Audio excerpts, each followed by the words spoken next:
It's not hard to kill somebody. You can kill somebody pretty easy if you have the mindset for it. Before his execution, Gary Ray Bowles, the I-95 killer, sat for an interview that showed a chilling lack of remorse, speaking casually about the lives he destroyed. It is a disturbing pattern you're going to see in this video time and again, so here are 10 of the most disrespectful interviews with serial killers. November 2nd, 1984, two crowds gather outside North Carolina's Central Prison, each side focused on the woman awaiting her fate inside, while softly singing hymns and some holding candles for Velma Barfield, a kind grandmother and a devout Christian. Others would shout, "Die, bitch, die," demanding justice for the life she'd taken. Now inside, Velma sat quietly, ready to become the first woman in the U.S. to face lethal injection. Many wondered how a grandmother and a churchgoer could be connected to 6 mysterious deaths, including her 2 husbands, her mother, and her boyfriend, Stuart Taylor. Well, her son Ronnie once reflected on his mother's life with sadness, saying, "You know, it's the saddest thing, but it seems like everybody my mother ever gets close to dies. How could the Lord allow this to happen to a faithful Christian like Velma Barfield?" And so, throughout her life, Velma seemed cursed by tragedy to those around her. But when Stuart Taylor died suddenly in 1978, things started to look different. An autopsy showed arsenic in his system, and under questioning, Velma admitted to poisoning him, claiming she only wanted to make him sick. But soon her facade crumbled, and she confessed to killing her mother and several others. It all started with Velma's first husband, Thomas Burke, who died in a mysterious house fire after a rough patch in their marriage. Her second husband, Jennings Barfield, fell suddenly ill and died within a year of their wedding, followed by her mother, who suffered severe symptoms eerily similar to Jennings, vomiting and burning pain. Later on, Velma's elderly employers, Montgomery and Dolly Edwards, as well as another employer, Record Lee, all died with strikingly similar symptoms. Each one of them trusted Velma, and each one of them unknowingly took in a dose of arsenic hidden in food or drink, a solution Velma had come to rely on. And soon Velma was on death row, sparking a media frenzy as the first woman in the country on her way to execution since the death penalty's return. Her case drew public attention and supporters, including Reverend Billy Graham, who once told her, "Velma, in a way I envy you, because you're going to get to go to heaven before I do." Yet in this interview with WBTV, Velma shows a different side, one that many saw as her true nature. She presented herself as a woman in pain rather than a cause of it, attempting to garner sympathy by focusing on her isolation in prison. She also portrayed herself as the perpetual victim, as if tragedy simply followed her. It's total, isolation from everybody that I had been with for almost 6 years. Living in prison every day is a struggle. This time, however, everyone knew she was the one causing the tragedy, not enduring it, which made that interview feel unsettling, and to many, deeply disrespectful to her victims. Velma's story ultimately came to an end on that November day. Her final meal was a bag of cheese doodles and a Coca-Cola, and then she walked calmly to the execution chamber. When asked how she felt, she simply said, "It's my gateway to heaven." Witnesses reported that Velma didn't appear to suffer. She was relaxed as this toxic poison coursed through her veins. So, unlike the slow, painful death of her victims. It's January 2nd, 1972, and Timothy McCoy woke up early in John Wayne Gacy's suburban Chicago home. He'd only met Gacy the night before at a bus terminal, where Gacy had offered him a place to stay. Now he's making breakfast. Eggs, bacon, just a little way to show gratitude. Still holding the knife, he went to wake Gacy, unaware that this small act would be his last. Misreading that situation, Gacy stabbed McCoy with that knife, killing him. And in a disturbing twist, Gacy found himself overwhelmed by what he later described as a mind-numbing orgasm. He buried McCoy's body in the crawl space beneath his home and covered the grave with concrete. And over the next 6 years, dozens more bodies would join McCoy's, as Gacy continues killing men and boys, all while playing his part as an upstanding community member and as Pogo the Clown, a favorite at children's parties. But what actually had sealed Gacy's fate, finally landing him in handcuffs? December 11th, 1978, a boy named Robert Peast went missing after being seen speaking with Gacy about a job. Police began investigating Gacy and, under growing suspicion, obtained a search warrant for his home. Inside, they found disturbing evidence, including a smell coming from the crawl space. What they uncovered shocked even seasoned investigators. 29 bodies buried under Gacy's house, with 4 others later found in a nearby river. With this mounting evidence, Gacy finally confessed. He showed a pattern of using his charm to lure boys into his house where he'd handcuff them under the guise of a trick before attacking them. And in 1992, when Gacy appeared on CBS Chicago in this interview with Walter Jacobson, he shocked his viewers by proclaiming his innocence. If they want to be convinced or brainwashed into what they believe, then fine, then go ahead and kill me, because you will have executed somebody that didn't commit the crime. He'd also said he'd taken a truth serum to prove his lack of memory of the crimes. And just like Velma Barfield, he tried to portray himself as a loving father, a misunderstood man, maintaining the mask he'd worn for years. Here's how he describes himself as a father. Loving and caring. I've always looked after my children, even now.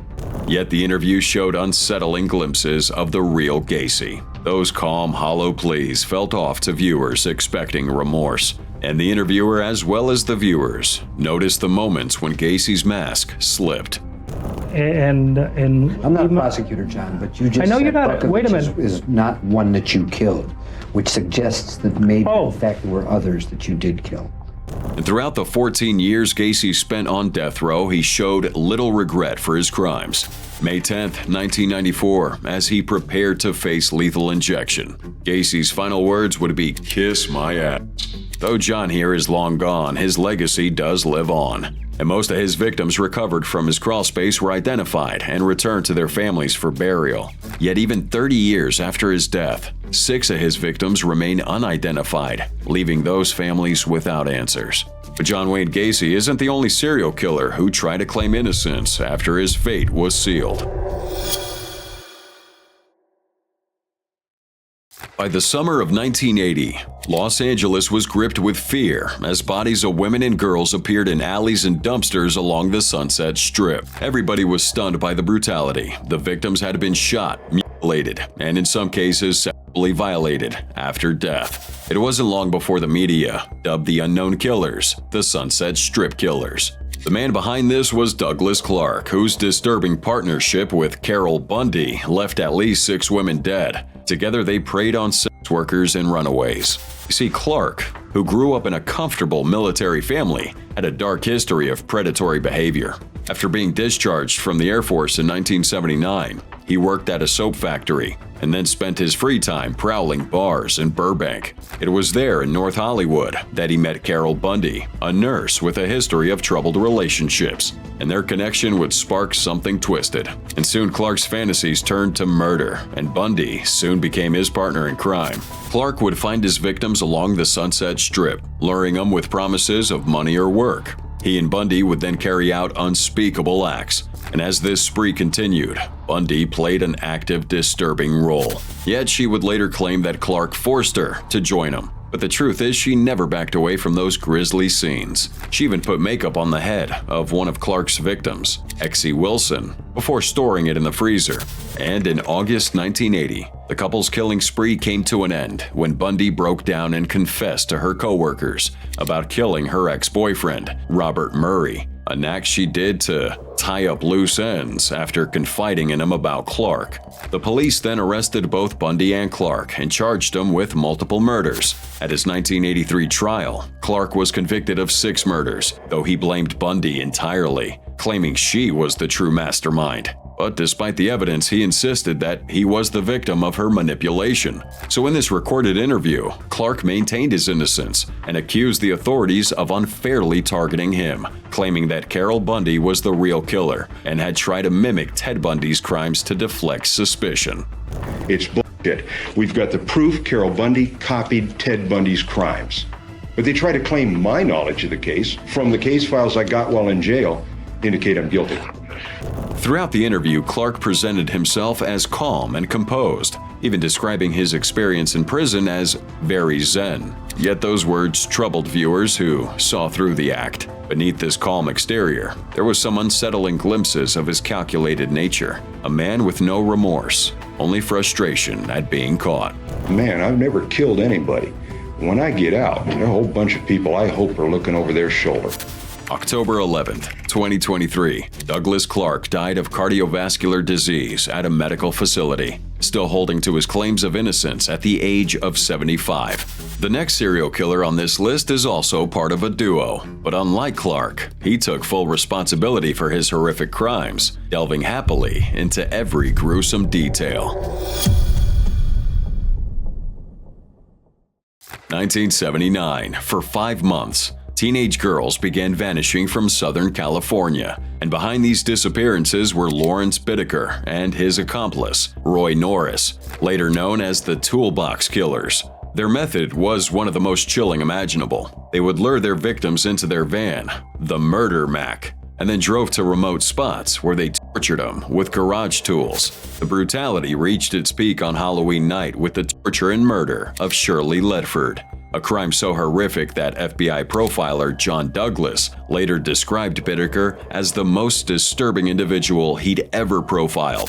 1978, Lawrence Bittaker and Roy Norris met while serving time in prison, bonding over shared fantasies of violence. Once released, they reconnected and conspired to abduct and kill multiple girls, targeting those who would be easy to lure and overpower. Bittaker acquired the van they would use, and Norris compiled a toolbox for torture. In just 5 months, they abducted, tortured, and killed 5 girls, each crime more depraved than the last. 1979, their spree reached a peak on Halloween night when they picked up Shirley Ledford, who had just finished her restaurant shift. With a tape recorder running, Bittaker and Norris tortured her for hours, demanding that she scream louder as they did. Eventually, her pleas turned to desperate cries for death. When they were done, they left her body in a neighborhood where it was discovered the next morning. November 1979, their downfall began when Norris confided in a former prison acquaintance about the crimes, ultimately leading to their arrest. Norris quickly turned on Bittaker, confessing to the murders in exchange for a life sentence and leading police to remote mountain areas where some remains were found. Bittaker, however, showed no remorse, even smiling as the prosecution played Ledford's audio in court. 1981, Bittaker's trial left jurors visibly shaken, many in tears, as they listened to the graphic details. Prosecutor Stephen Kay described the case as one of the most brutal in U.S. history, later saying, If the death penalty is not appropriate in this case, then when will it ever be? By February 19, 1981, Bittaker was sentenced to death, and on death row he still showed no remorse, even autographing items with the nickname Pliers Bittaker. In a disturbing interview with Peacock, while awaiting execution, when asked about his first crime, he eagerly recounted the grisly details. And Roy got out, I come down the street past him, he jumped out and grabbed her. She got a couple little quick screams, and he dragged her into the van. This is a mind devoid of empathy, and by 2019, Bittaker died in San Quentin State Prison, but not by execution. Today, the FBI still uses that audio recording of Shirley Ledford's torture to train agents, a haunting reminder of human cruelty and the critical need for justice, ensuring that those capable of such acts are never free to harm again. October 14, 1979, in Salt Lake City, Utah. A horrible time as boys started vanishing without a trace. And behind these tragedies would be Arthur Gary Bishop, a man hiding behind the alias Roger Downs. With a history of embezzlement and assault, Bishop's crimes would soon escalate into something far darker. By the time he was arrested in 1983, he had taken the lives of 5 boys in a series of calculated acts that left the city reeling. It all kicked off with his first known victim, Alonzo Daniels, a boy Bishop lured with the promise of candy. And after assaulting him, Bishop struck the boy with a hammer and drowned him in a bathtub. He then violated Alonzo's lifeless body and mutilated his genitals before burying him in a remote valley. In the months that followed, Bishop reportedly tried to relive that experience by killing puppies, admitting that their whining reminded him of Alonzo, a disturbing behavior that only became worse with time. By 1983, police finally connected Bishop to several disappearances, leading to his arrest. During interrogation, he confessed to all 5 murders in a tone so matter-of-fact it was haunting, recounting each crime as if discussing routine tasks. When later interviewed about his actions, Bishop showed a complete lack of empathy, talking more about his own problems than the innocent lives he'd taken. Don, I'm glad you caught me, because I couldn't stop, and I would go do it again if I had the chance. Because I get around little kids and I start shaking, I get nervous, I get turned on. In court, Bishop also claimed that his obsession with illicit materials had fueled his dark fantasies, pushing him to act, as if the fantasies were to blame, not him. By 1984, he was found guilty and sentenced to death. Though he did express regret to the victims' families, his apology felt empty to many. He later wrote that his actions had left him desensitized to the impact on his victims, a statement that provided little comfort to those he had harmed. Art, would you rather die than life in prison? Yes.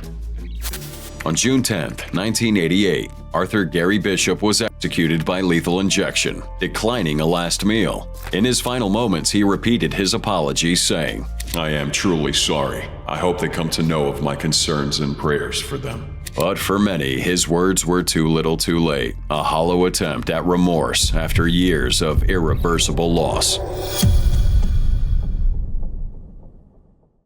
August 1990, Gainesville, Florida. 5 university students were brutally murdered within just 4 days. The man behind the chaos was Danny Rowling, later dubbed the Gainesville Ripper.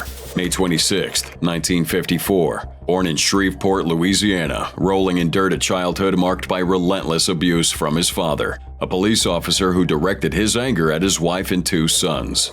And as Rowling grew up, he would turn to music, drugs, and eventually the military to escape. But none of these outlets brought him peace, and by his 20s, he was drifting, committing petty crimes, and slowly escalating toward violence. In 1990, Rowling showed up in Gainesville under the alias Michael Kennedy Jr., carrying with him a history of anger and desperation. Within days, he set the monster inside him free, starting off with Sonia Larson and Christina Powell, 2 students who had recently moved in together. After overpowering and killing them, Rowling continued that spree, taking the lives of Krista Hoyt, Tracy Pauls, and Manuel Taboada in a similarly brutal fashion. Fear spread quickly through the city. Students traveled in groups, baseball bats became essential, and many fled campus, terrified of what might come next. Meanwhile, police would struggle to identify a suspect, as Rowling left little trace of evidence. Until one day, a coincidence changed everything. September 7, 1990, Rowling was arrested, not for the murders, but for an unrelated burglary after a high-speed chase. It wasn't until months later that DNA evidence finally linked him to the Gainesville murders. And now once in custody, Rowling calmly confessed, stunning investigators as he described everything in detail. In his interviews, Rowling came across as someone who thrived on being the center of attention. When he talked about the murders, he framed them as acts that he couldn't control, as if surrendering to an unstoppable force. I let the evil in, and the evil just took over. And it was like when the sun would go down, I couldn't resist it. It just pulled me. Now, it was reported that Rowling would occasionally mention his ambition to be as infamous as Ted Bundy, suggesting he likely enjoyed both his actions and the attention surrounding him. Yet, whenever the camera rolled, he would snap on this mask of remorse that felt staged. And in the day, when the morning would come up, it was just like I would hate myself. It was like my God, what have I become? October 25th, 2006, Rowling was executed by lethal injection, and as he awaited his sentence, he sang a hymn-like tune, recalling the songs he had played in his younger years. Danny Rowling's story didn't end with his execution. His horrific spree inspired screenwriter Kevin Williamson to create the 1996 horror film Scream. And on the University of Florida campus, 5 trees now stand in memory of Rowling's victims, a reminder that behind every horror story are real people and real losses that can never be erased. I don't even know how much longer I'm going to be on this earth. But when I die, I hope I'm ready. I hope I die half as bravely as the people who perished in my hands.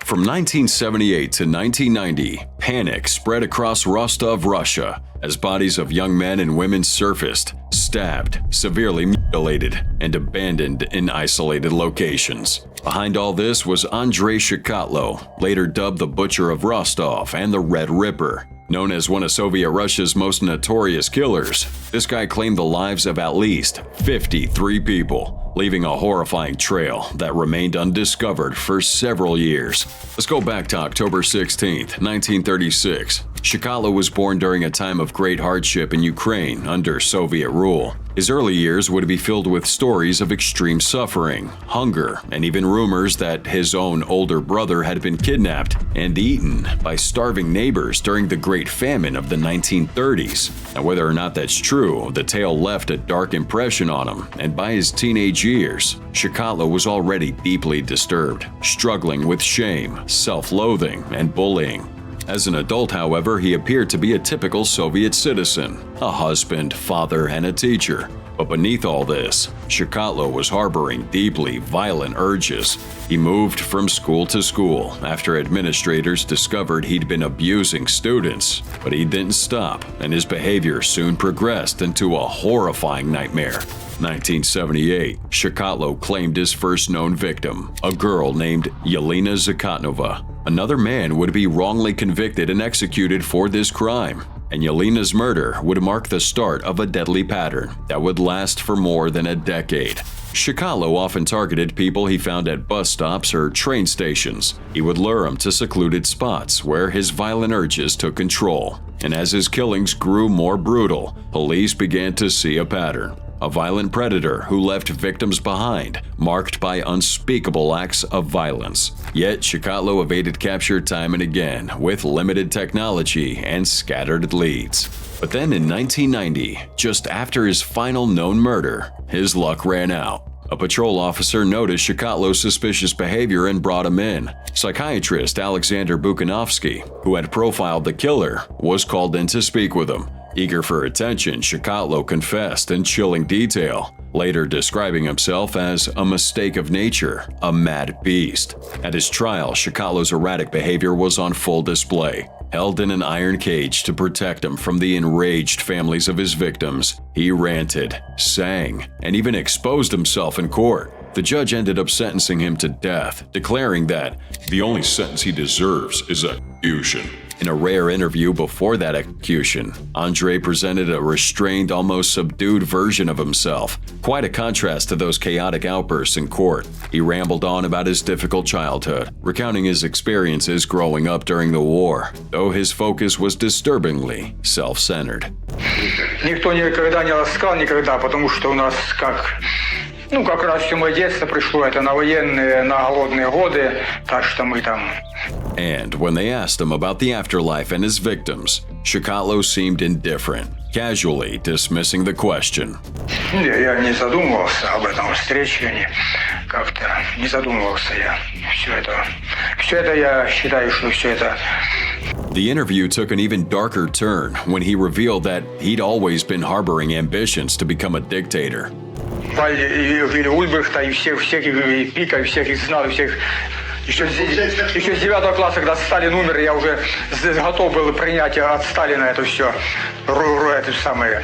His casual reflections on his dark ambitions felt disturbingly out of touch, leaving many feeling that this entire interview was a slap in the face to his victims and their families. And on Valentine's Day of 1994, Andrei Chikatlo was finally executed by a single gunshot, closing one of Russia's darkest chapters. November 20th, 2013, Joseph Paul Franklin sat inside a Missouri State Penitentiary, awaiting his execution. This guy was a racist killer who had left a bloody trail across America. For years, he roamed the country, targeting anyone who didn't fit his messed up vision of racial purity. But what led him to develop such disturbing beliefs? Well, on April 13th, 1955, born as James Clayton Vaughn Jr., he would grow up in a turbulent household. His father, a World War II vet, left the family when Franklin was 8, and he was left under the strict hand of his mother. So as he grew up, Franklin would crave a sense of purpose. Unfortunately, he found that meaning in a twisted ideology of white supremacy, and soon he'd be joining groups like the KKK and the American Nazi Party, fully immersing himself in this ideology that would feed his growing hatred. And by 1977, Franklin had taken on a new identity, along with a sickening mission. Armed with rifles and a relentless rage, he began crisscrossing the U.S., targeting interracial couples, African Americans, and Jewish people, claiming he was fighting a race war. Now, his victims may have varied in age and background, but his motivation remained the same: racial hate. And sadly, for many years, Franklin avoided capture by changing aliases, cars, and even dyeing his hair to blend in wherever he went. However, despite all those disguises, he wore his hatred on his sleeve, openly discussing it with anyone who would listen. In fact, that racism ran so deep that he would later dismiss potential witnesses for his defense if they weren't white. And finally, on October 28, 1980, Franklin's spree came to an end after a nationwide manhunt. They caught him at a blood bank in Lakeland, Florida. During an interrogation, he confessed to 22 murders and various other crimes, including the attempted assassination of civil rights leader Vernon Jordan Jr. and Hustler publisher Larry Flint, who was left paralyzed. This guy killed a lot of people, but was ultimately convicted for only 7 murders, receiving multiple life and death sentences across several states. In one of his infamous interviews on death row, Franklin really believed he was carrying out God's will. As misguided as I was doing the will of God. I thought I was actually doing right. This is what God wanted me to do. Throughout the interview, Franklin's unapologetic tone and refusal to face his crimes with remorse just left a lasting impression on viewers. He would even downplay the impact of his violence, saying that he couldn't go back and think about the cases individually, as if he was simply too burdened with other matters to care about. Franklin almost seemed to enjoy the attention, smiling as he spoke about his reputation among extremist groups who saw him as a hero. Do you think you're a hero to those hate groups? Well, that's what they tell me, That lack of regret and twisted self-righteousness showed just how far gone he was. Someone who truly believed that his hatred had purpose. The pain Joseph Franklin had caused still lives on to this day, a reminder that the fight against hate never really ends. April 19, 1995. A quiet, average morning shattered in Oklahoma City when this enormous explosion rips through the Alfred P. Murrah Federal Building. That blast left a gaping wound in the 9-story structure, killing 168 people and injuring hundreds more, marking this the worst act of domestic terrorism in U.S. history. At the center of it all was one man, Timothy McVey, a Gulf War veteran turned extremist. However, Tim's journey to violence began long before that day. April 23, 1968. Born in Lockport, New York, McVey also grew up in a turbulent home. His parents got divorced when he was young, and he found solace in survivalist activities. And by his teens, McVey was fascinated with guns, and his interest quickly spiraled into an obsession. Now, nothing seemed to fill the emptiness he felt, even after joining the Army and serving in the Gulf War. And when he came back, his frustration only grew, especially after witnessing government actions like Ruby Ridge in Waco. 1992.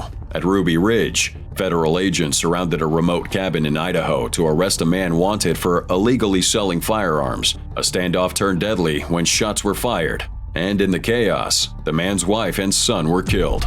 Then a year later came the Waco siege. Feds attempted to raid the Texas compound of a religious group known as the Branch Davidians, suspecting them of weapons violations. And after a prolonged standoff, a massive fire broke out, killing dozens of people inside. For McVey, these incidents confirmed a belief that the government was an oppressive force. He felt betrayed by the system he once served, and soon set his eyes on the Murrah building, viewing it as a symbol of federal power. This was an act of righteous retaliation. He would meticulously plan this attack months before the bombing. In jailhouse interviews, McVey presented his logic coldly, explaining that he was giving back what the government gave out, treating lives lost as collateral damage. And when 60 Minutes interviewed him in 2001, his lack of remorse left viewers utterly disturbed. And now what do you think McVey's response to the human toll of his actions were? Well, he was quick to compare it to his experience in the Gulf War.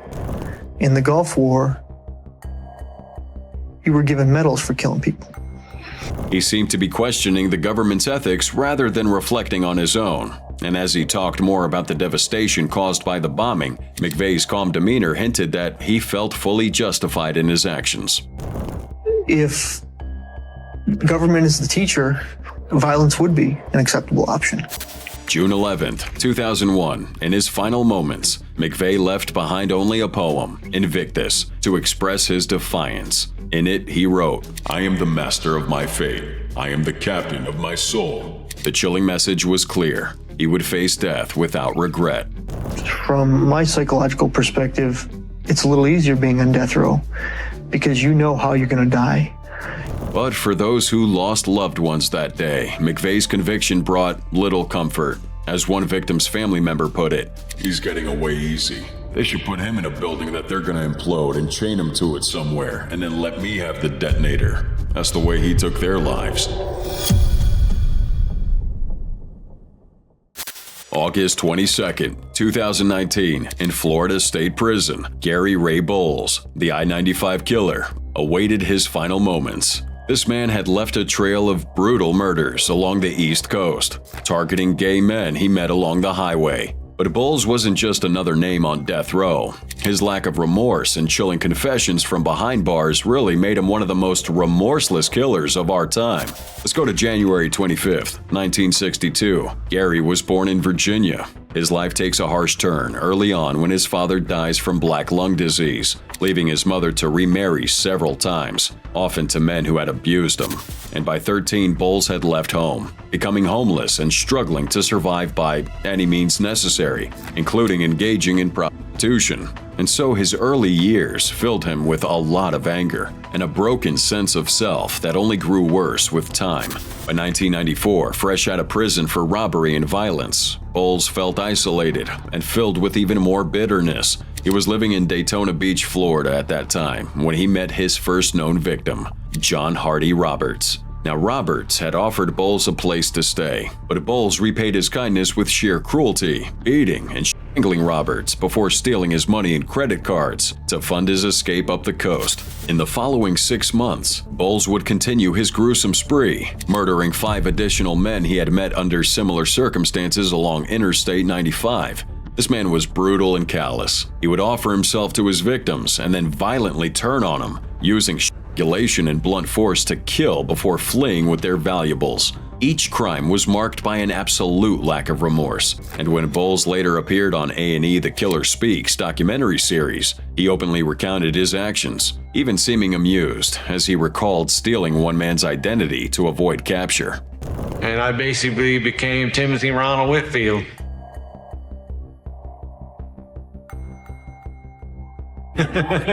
And in one unsettling moment, he casually described his killings as if they brought him some twisted sense of relief. How do you feel afterwards leaving your body behind? I don't know.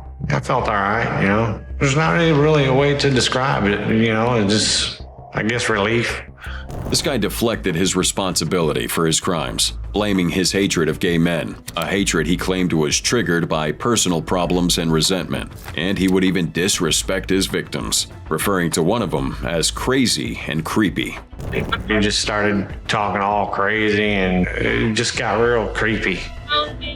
It just got to be, I'm gonna this guy up, you know. But his attempts to justify his violence only showed his lack of accountability and a cold, detached perspective that made the interview even harder to watch. By November 2nd, 1994, Bowles was finally apprehended. He was quick to confess to all 6 murders and was ultimately handed the death penalty. After many years on death row, he was executed by lethal injection. His last words were to his mother, "Having to deal with your son being called a monster is terrible. I'm so very sorry." He also offered a brief apology to the families of his victims, but by then, again, it was far too late. The lives he destroyed along I-95 could never be mended by a few final words.